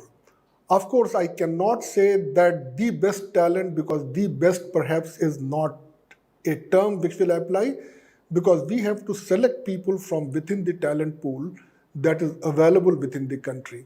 And what is that talent pool? The people who have qualified junior research fellowship or NET examination, or have completed PhD, or have qualified the GATE examination. These are some of the tests that determine the quality of the teacher, and it is only these people who are appointed.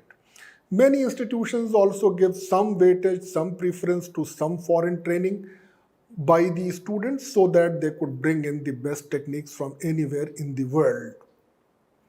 So quality and the commitment of the teacher is extremely important.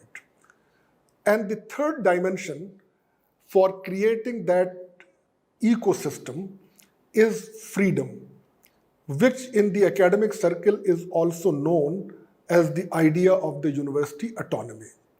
When we say autonomy, that does not mean autonomy or freedom to do whatever an individual or whatever a university wants to do, but the consensus on the definition is that by autonomy we should mean the freedom to do what we are expected to do.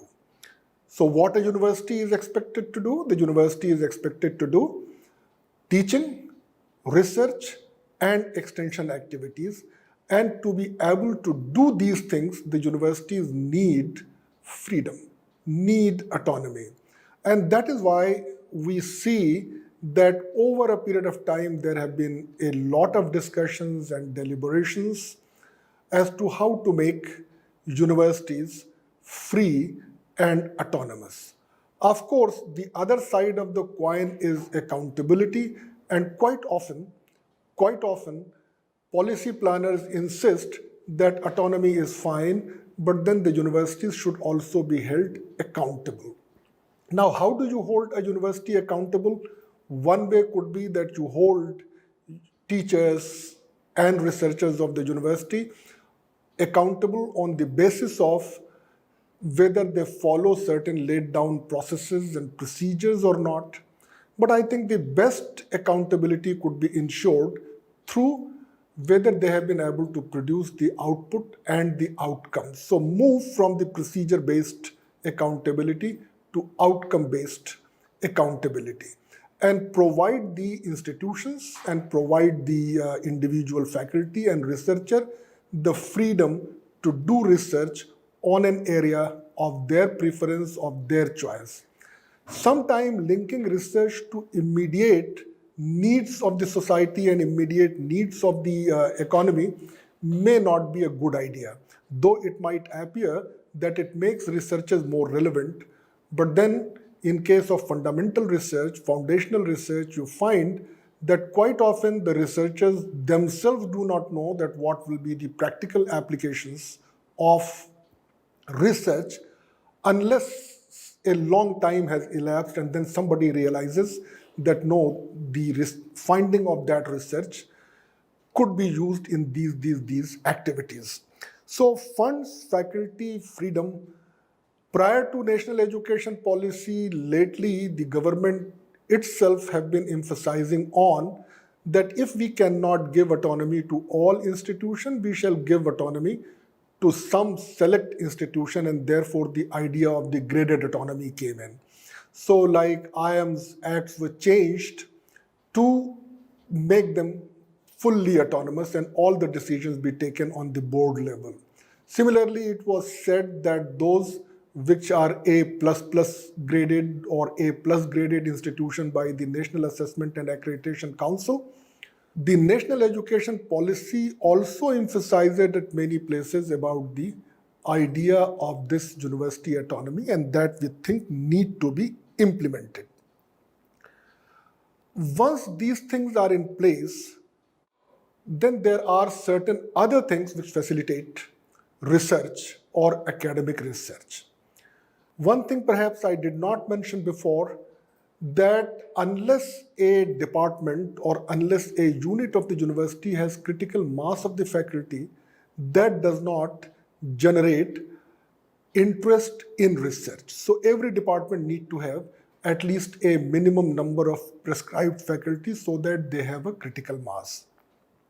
Second thing is, like it was emphasized earlier by many policies, and now in this policy, that we cannot find solution to any single problem facing the world or even facing an individual or facing a nation by the knowledge of a single discipline. So this compartmentalization of knowledge is not good for research. New ideas come in when the boundaries between the disciplines are porous, to cite the word that Professor Yashpal used in his report on revival and rejuvenation of higher education. There should be intermingling of disciplines so that in an intermingling of discipline, people get new ideas and they explore further and they create new knowledge and they add value to the existing body of knowledge already been attained. Now the researchers come at the fringe or at the corners of disciplines. So like you are seeing that all those technological advancement in information communication technology, in the medical sciences, in the diagnostics, in the medical implant, etc., you are finding that they are coming due to interdisciplinarity, intermingling of science, engineering, technology, and of course the commerce and businesses would also come into play when it comes to commercialization of these ideas. So focus should be on producing kinds of people with multidisciplinary or interdisciplinary orientation. And that is where the national education policy comes into picture, where it insists that all higher educational institutions need to be multidisciplinary. Now, India is one such country which has largest number of institutions, more than 1,000, close to about 1,100 universities, and more than 51,000 colleges and standalone institutions together. That makes the single largest system found anywhere in the world. But an overwhelming proportion of these institutions are a single discipline college or a single discipline institute. So the policy talks about making colleges and institutes and universities of the large in size, taking them to a minimum of 3,000 to 5,000 enrollment. There should be many disciplines, many departments in a college, so that people are able to pick and choose from many disciplines. And then the remaining 2 years or the next 2 years they spent diving deep into a discipline so that they specialize and super specialize in that area. So I think the policy works on this philosophy of enabling students to have a taste of many subjects and then focus on a particular discipline or a particular subjects for completing their education. This will make a holistic individual. This will make an individual which has outlooks that goes beyond a particular discipline. So multidisciplinary becomes very, very critical and important for promoting research. So increasing the number of research scholars and research students is very, very critical and very, very essential. And it is the partnership of the faculty and the research scholars that many new publications come out of the system. So the focus should be on enlarging the base of the research scholars on the campus. While world over, even undergraduate education has become research-based, where students are required in a supervised mode to take up some research, start thinking about research, start doing, if not a very high-cited publication, but some publications. And in case of the postgraduate education, the research component should be increased more.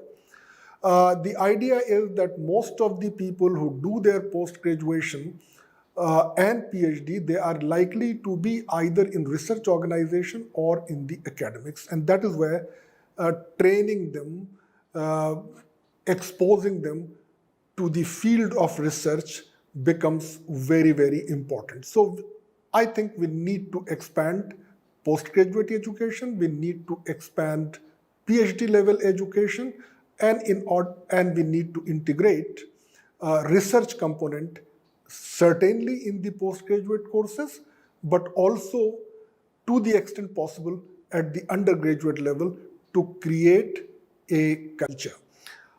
I think I would like to conclude by saying that there is one point that worries us, you must have all heard, and that point of worry is that despite being the largest system of higher education, how come that there are very few institutions from India which are appearing amongst the top 200 list or top 100 list of the world-class institution or the best-ranked universities?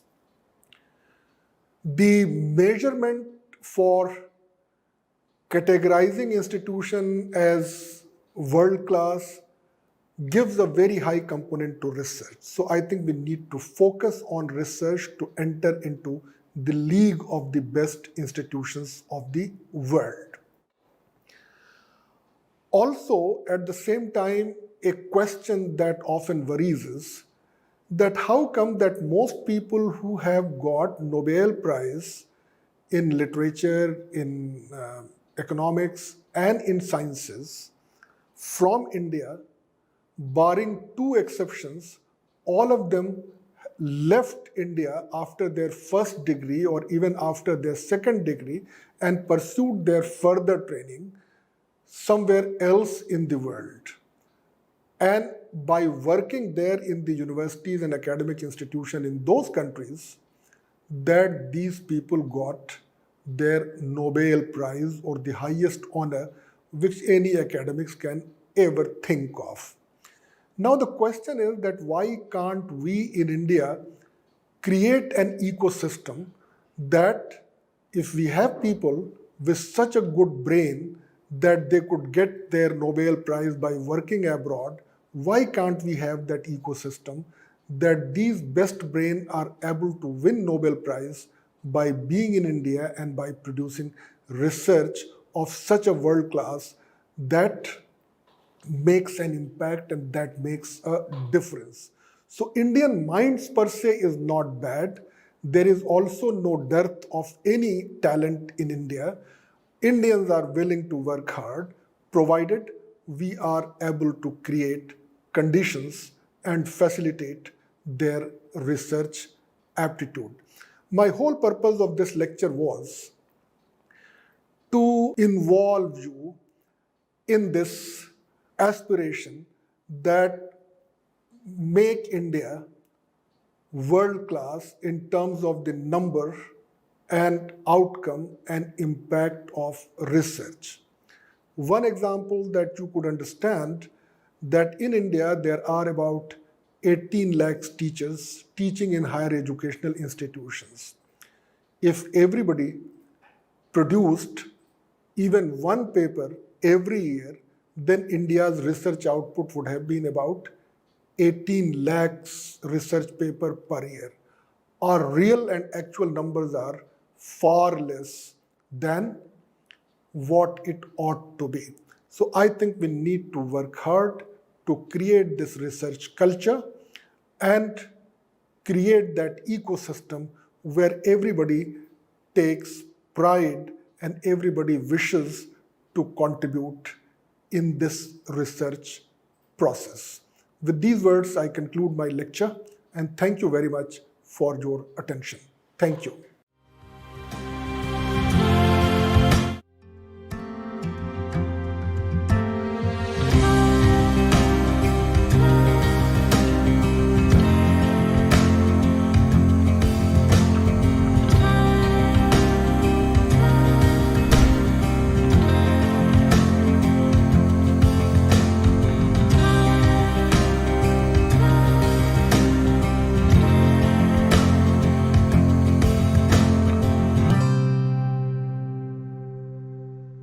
Namaste.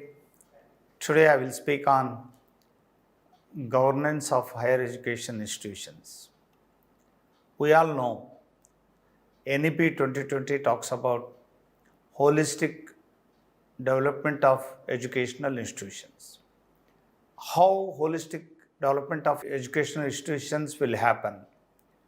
It depends upon the quality of teachers, the quality of infrastructure, the quality of leaders, the quality of academic as well as administrative leadership, and the environment, the quality of textbooks which are available, the quality of projects we are talking about, and at the same time how we are looking at education. Education, actually, it's so simple. It is a human making process. How to make a man a perfect human being. How an educated person should work with the development of the nation. How the development of a nation is connected with education. How education and its peripherals like textbooks, teachers, classroom deliberations, the quality of students, the quality of library, the quality of ICT which are available, the quality of sports infrastructure, yoga culture, music art, the science, the laboratories, how they are connected with the development. Yes, they are connected with the development because development is not only money, development is not only construction of building, construction of roads, construction of dams, or making something that we are very rich, we are affluent, we are good. Development of a nation is development of human being. Development of human being depends upon the development of education, the quality of education, the quality of teachers, the quality of textbooks which they are speaking about, whether our textbooks are speaking about 60% of our population who are living even today in villages, the water bodies, the lakes, the pokers, the trees, the agriculture activities, the quality of farmers, their health, their food habits are all related to the development of the nation. The nation itself is identified with the people, identified with the students, identified with the healthy women folk. How a state, how a nation is caring old age people, how a nation is caring about transgenders, the old age people, how are being treated by a nation, how transgenders are playing an important role in the development of a nation. The leadership, academic leadership as well as administrative leadership has to talk about the untouched domains of the educational system. Education is not making money. Education is not making only technology. Education is not making only furnitures or buildings. Education is making all. Education is distribution of food, equal food system to everybody, distribution of education to everybody, distribution of health care to everybody. Who is uncared, untouched, has to come into the fold of education. It's only possible from a great academic leadership. How we can build an educational institution? It's very easy. We can build educational institution with the help of our own heart. Then only head, then only the knowledge, then only it will come the rules of principles of administration. As Gandhiji once said, a leader should be supported by his own heart, supported by the ethos of his own society, the values of his own country. How the Indian values, Indian ethos are always kindful towards the have-nots. How it is possible? It is only possible these things should be laudable in our textbooks. Our textbook should be in our mother tongue. I am in the firm opinion of that. Pre-primary education to university education should be in our own mother tongue, should be in our own national language. And then only we will make wonders in education as well as in research, because the technology, the science doesn't have any language. That we linguist people, we language people will make science, will make mathematics, will make chemistry, will make physics in our own language. Then we can make it translated into other world-class languages, because the original thinking, the original thought process will be in our mother tongue only. So, we need to focus on mother tongue education. We need to focus on mother tongue classroom debate. We need to focus on mother tongue research in our own mother tongue. The world-class research institutions, they are making research in their own mother tongue, for example, China. So then we should come from our own silos. We should come up from our silos that we should make, because English, yes, we need English, but English is not everything. English is not mathematics. English is not science. English is not music. English is not yoga. Yoga is yoga. To learn yoga, we need not to know any language. We should be able to know the yoga. To prepare a food, Indian culinary art is not English or is not any language. It is an art. It is a skill. It is carpentry. It is yoga. It is music. It is tabla. We need to learn that skill. The training of our own students, the training of our colleagues has to take very seriously about mother tongue education, mother tongue training, mother tongue research, and mother tongue conversations in classroom and debates in public debates also. Because through mother tongue, we can make wonders. Our students of our nation, we're all struggling to learn English. We are struggling with a foreign language. We are struggling with a language where its roots are not enrooted in our culture. Then our culture is enrooted in our mother tongue. So we should understand, thanks to NEP 2020, thanks to our Honorable Prime Minister, they are talking about mother tongue education. Our Indian scientists now they are focusing on research in mother tongue education.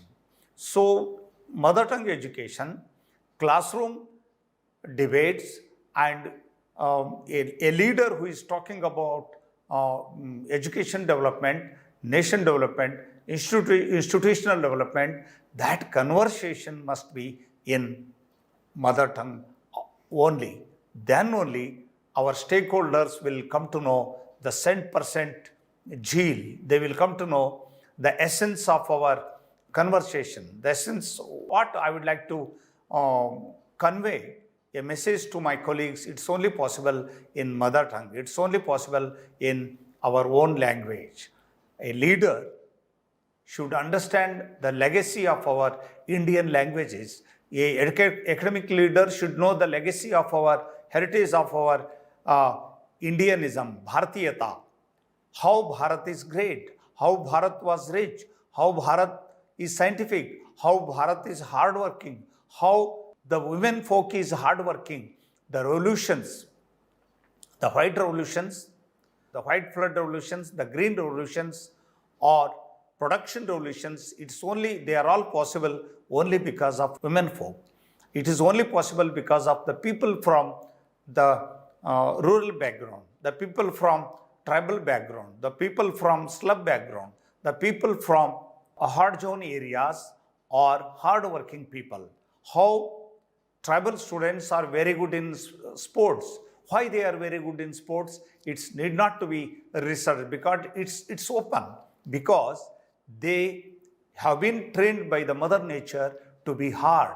They have been trained by the habitat, by their own jungle, that they have to be strong to live. Now, education, now the nation should utilize the DNA of tribes to make a sports university in the country, dedicated sports university in the country, so that we should be able to give a message to the world.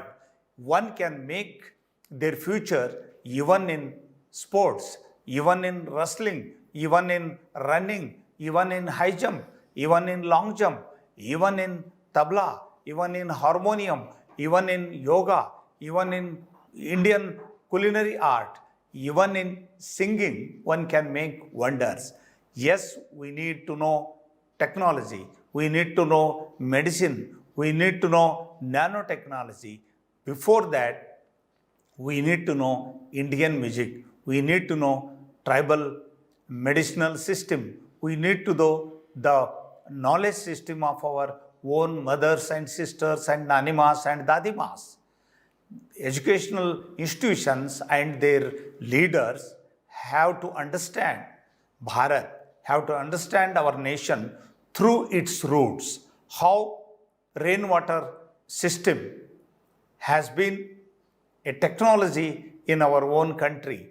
A person who is a farmer, who is a very small land holdings, but he knows rainwater harvestment, and how they know how to preserve the forest, preserve the food, preserve the wealth, preserve the natural resources. These things should come into educational system, should enter into textbook, should be part of our classroom deliberations to make our education, to make our classroom deliberations vital, make very vibrant. It's only possible if we teachers are ready to learn more skills, more education, more subjects, and more dimensions of education, because language is most important. Indian languages are most important languages, but at the same time, we should be able to make a bridge between Indian languages. How translation plays an important role to make a bridge between these languages. And I would like to assure you all, even the great administrators of the best institutions of the nation, that industry is going to grow a big industry, bigger than any industry now. So how we are ready to make the students, how we are ready to make our human resource to take up this job opportunities. We have to think about the World Economic Forum, which is talking about new skills of the world. Within 10 years, how new skills are coming. After 20 years, how new skills are coming and jobs are vanishing. By end of another 20 years, World Economic Forum, according to its survey, says that 9 crore jobs are vanishing. In their place, machines will be available to serve the humankind. Now our education leaders should think how we can make a future out of this crisis. Crisis always create futures. Crisis always create opportunities. We educators, we leaders have to be ready to train ourselves. At the same time, we have to be ready to train our own teachers, to train our teachers in modern technology, to train our teachers in modern skills, to train our teachers in new domains where opportunities are endless. Opportunities are seamless. It's only possible if the vision of a academic leader are very clear. If he is visionary, if he can see the future, how it is changing, how technology is going to change, how textbooks are going to change, how the psychology of parents, how the society is going to be changed, how the psychology of the society is going to change, what are the necessaries, what are the demands of our industries, and how their demands will be changing within 5 years, how they are going to change in 10 years, and how the academia, how our textbook, how our research are preparing themselves. It is the lookout of a academic administrator. Academic administrators, we should be always ready to learn. We should be ready to learn the success stories of our neighborhood, the success stories of our habitat. Examples should not be given from foreign countries. Examples should not be taken from American countries. We should be able to produce success stories out of our neighborhood, out of our villages, how a villager has made wonders by growing tomato, by growing mangoes, Alfonso, how lime grower made pickle industry. These small interventions of the society will have a great impact on the students as well as teachers. So we teachers, we administrators should be able to always vigilant towards our habitat skills and neighborhood success stories. So we need to train ourselves in our mother tongue. We need to train our mindset to be always ready to learn, ready to open, ready to accept the hardcore truths of the future, the needs of the industry, the needs of the society, how society is going to change, how internet is making business. Only through internet, transport companies, how they are making business.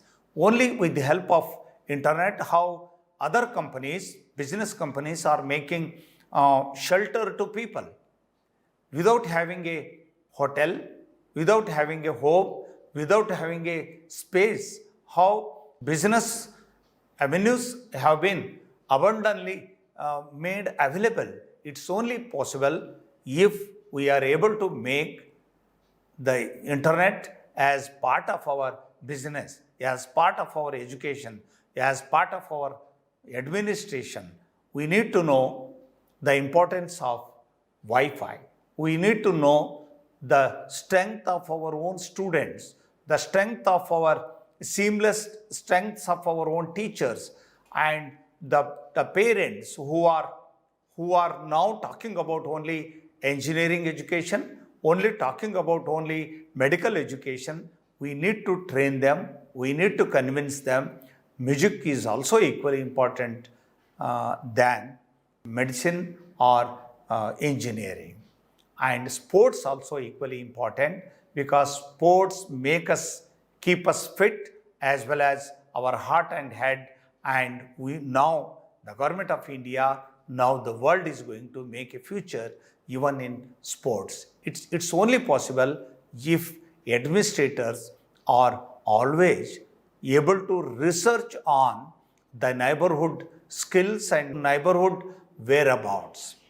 And at the same time, we have to keep an eye on the changing moods of our institutions, changing moods of our own teachers, changing moods of our own textbooks, changing moods of our society, changing moods of our catering industries, service industries, changing moods of our computers, changing moods of our laptops and mobiles, and at the same time, changing moods of our birds of our campus, changing moods of our flowers, changing moods of our green leaves. If an administrator, an academic administrator is vigilant, ready to learn, and ready to be practical, more practical, ready to think the future, and he or she will be very much successful, because through the opportunistic view, through a vision that going to make wonders in the future, it's possible to make today only, create today only tomorrow's opportunities. It is only possible through a visionary leader. My friends, we all know, world is changing, time is changing, the rainy seasons are changing, the sunlight, the moonlight, the trees, the flowering, the fruitery are changing, food habits are changing, living habits are changing. But we need to be strong with the Indian ethos of our own society. We need to understand the concept of Rama, the concept of Dharmaraj, the concept of yoga, that do well and you will get the well. Do good things, you will get good things. Do always, follow always the best things. Don't follow crossroads. Don't go for making money very fastly. If I do as a academic leader, if I follow these things, my teachers will follow, my deans will follow, my head of the departments will follow, my young teachers will follow, and students also will follow. My dear friends, we must understand, my words will not be trusted by the society. My words will not be, my preaching will not be trusted by my corps, trusted by my colleagues, will not be trusted by my students. My activities, my doing will be seen and followed by my friends and my society, as well as even my own children. So the great poet Kabir Das said, Kathini and Karni must be one. The words and the doing must be one. My friends, let us believe the philosophy of India. Let us believe the great sayings by the great saint Vivekananda, that education is to make the poorer happy. Education is to give food, shelter to the people who doesn't have. It's only possible if we are able to give a quality education to our young generation, then they will be able to give the best education to their futuristic students and to their children. So let us with the help of NEP 2020, with the help of National Curriculum Framework, with the help of our own ethos, our own myths, and more charity of our nation. As Gandhiji once said, knowledge and hand should go together. Then only we can make wonders in India. Then only we will be able to make India a great futuristic India. My friends, education should be able to make the student to do something. He or she who got educated in our institution should be ready to make with their hands one or the other thing, because preaching is not only education, preaching is a small part of education. Doing is also a big domain of education. So, Kathani and Karni should go together. At the same time, knowledge and hands should work together. This is the essence of our education. Thank you very much. Jai Hind, Jai Bharat.